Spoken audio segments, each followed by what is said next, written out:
நெருப்பு பேரோட நீ கொடுத்த ஸ்டாரோட, நெருப்பு பேரோட நீ கொடுத்த ஸ்டாரோட, இன்னைக்கும் ராஜானா. நெருப்பு பேரோட நீ கொடுத்த ஸ்டாரோட, இன்னைக்கும் ராஜானா. கேட்டுப்பாரு சும்மா கிளி, நான் தாண்டா இனிமேல் வந்துன்னு நான் தர்பாரு. ஏண்டா நீங்கள்லாம் வீடு கட்டினீங்க, நான் அமைதியாக தான் இருந்தேன். ஆனால் நான் வீடு கட்டும்போது மட்டும் உங்களுக்கு கூட வயிறு இப்படி எரியுது.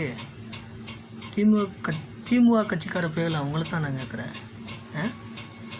நான் துபாயில் வீடு கட்டினா உங்களுக்கு என்ன, இல்லை இந்தோனேஷியாவில் வீடு கட்டினா உங்களுக்கு என்ன, இல்லை அமெரிக்காவில் வீடு கட்டினா உங்களுக்கு என்ன?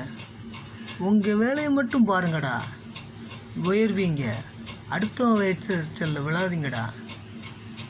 நெருப்பு பேரோட நீ கொடுத்த ஸ்டாரோட, இன்னைக்கும் ராஜானா. கேட்டுப்பாரு சும்மா கிளி.